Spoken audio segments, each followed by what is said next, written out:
I said this on a video a couple days ago that Xbox need to restructure, and I stand by that. And I know everybody right now is kind of going a little bit of panic mode when it comes to some layoffs and some people that are leaving Xbox and the whole thing about resetting. I mean, I get it, but at the end of the day, this pretty much need to happen. I mean, we gotta understand Xbox has not been in a good spot for almost 15 years now, and they need to do something to fix what they're doing. And I guess the writing was on the wall when Ashley Shamara and them actually started looking at numbers, and I was like, okay, this is not sustainable. They're losing money on consoles.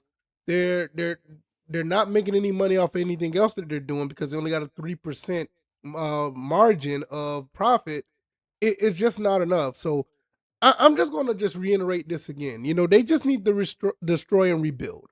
They need to. Xbox has just not been where it needs to be, and this. And I'm not saying this as somebody that hates Xbox. I mean, I am a huge fan of the console and the company. I mean, I think playing games on Xbox is absolutely amazing, and it's crazy how they pretty much made some bad decisions when it comes to growing the gaming division. It's just been pretty dire. So now we have now that what Compulsion Games is probably going to be out the door. Arcane Studios out the door.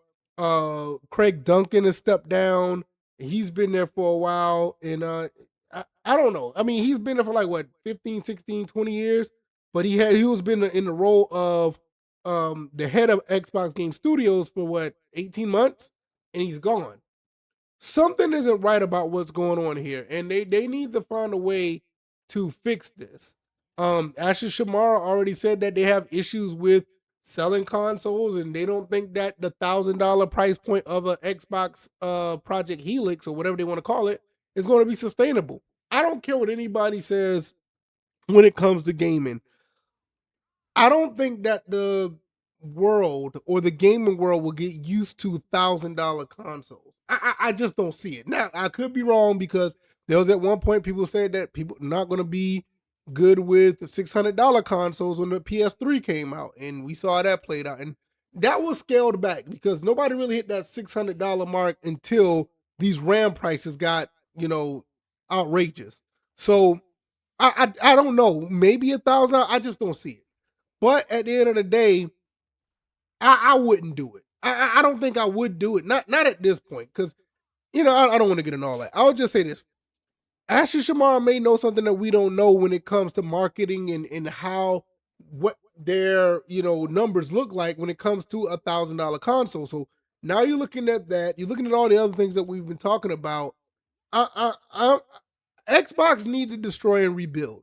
Just go ahead and just bring it all down, do whatever they can to bring it down, and then back in and try to make things right. They may need to subsidize some stuff. They may need to branch off to being a full third party, to be honest. I mean, anything should be on the table at this point when you're constantly losing the money that you're losing every year. I mean, even if you're only making 3%, I mean, what do you have to do to turn that around? You're gonna have to basically cut studios, cut jobs. You're gonna have to change some things around, change your business model, do some other things. And it looks like that's where they're headed at this point. But looking at it long term, they're going to have to do a lot of things different if they're going to actually, be back in good graces of what they want to be in as far as profitability. And then to me, like I said, I'm not against it. Not at this point. I'm not. And I was a big proponent of trying to get things together with Xbox. I said this months ago they need at least 3 exclusives to actually have a fighting chance in the console, space. But even when they do that, they bring this on, and everybody is learning that they got bigger fish to fry. They got bigger problems. They got other things that's going on that's pretty detriment to their business model. I mean, those deals that they made probably was some of the worst things that they could have done in the long run. Trying to fix your problem with Xbox One with Game Pass might not have been the best idea. I think really what they should have done is just follow what everybody else was doing. Look, Nintendo keep their stuff on their consoles. Do that. Sony keep their stuff, well, for the most part, on their consoles. Do that. and have it to where you're just going to sell your consoles through that. You probably would have been in a better shape if you are than you are in now if you did that early on, because now you did that and then you turn around and you're dealing with the software, well, the hardware crisis, and now you're like in a really crazy spot right now. So I'm looking at it like, man, I don't know. I just don't know. The only thing I do know that they're probably gonna have to just they're gonna have to tear it down. They're gonna have to tear something. They're gonna have to tear a lot down for them to get back into whatever they're trying to get into, and that's basically where they are. As far as I'm concerned, as far as Xbox goes, look, I'm gonna be honest, guys. I'm happy with my Xbox One S.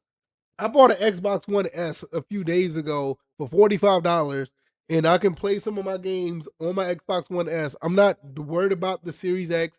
I'm not worried about all that stuff. I mean, these consoles, for me, though, those consoles just it just not appealing. The series is not appealing anymore. And it's funny because I got the box right here, so I did have one. I just got rid of it. I mean, I got my Xbox Series S one box over there too. I just don't have it anymore. I got rid of them. So it's like it's whatever, man. I'll play, this, and I'll just live whatever happens with E-Day. If I want to play it, I'll find a way to play it. But like right now, it's like I don't care. I don't, and it sucks because I really want Xbox to succeed. Don't get me wrong, but when I look at where they're at right now, I am not against them destroying and rebuild. Go ahead and just do what you got to do. Take out everything that you can until you start getting back in the green. I mean, that's basically what you're going to have to do. I mean, if you were around when Sega did it, Sega did it, and unfortunately they had to go third party. But once they went third party, they were back in good graces, and Sega is doing fine today. No, they don't have a console, but hey, I mean, the company is alive, and if Xbox have to do that, then hey, it is what it is, man. It's like I'm not attached to this stuff like that. I just want good games, and to be quite honest, I don't care where they come from. But I am, fair to say that if they want to make a profit, they need to go back to the old model that they had back in the 360 days. And I don't know how long or they have to go to get to that point, or even if they can get to that point. We don't even know if they can even get to that point again. It's crazy out here. I mean, it really is. But I look at it from a standpoint where they messed up. They got to find a way to get around it. And once they do that, maybe they'll come back and be better than before. But with all the things that they're saying right now and all the layoffs that's going on, all the people that are leaving, it ain't looking good. It ain't. And we'll just see what happens. But nevertheless, I can ramble all day, and I don't want to do that. I want to play a few games before the night is out, and I'm going to do that. And until then, I see you guys on the next one. All right, y'all. Y'all take it easy. Y'all be blessed. Peace.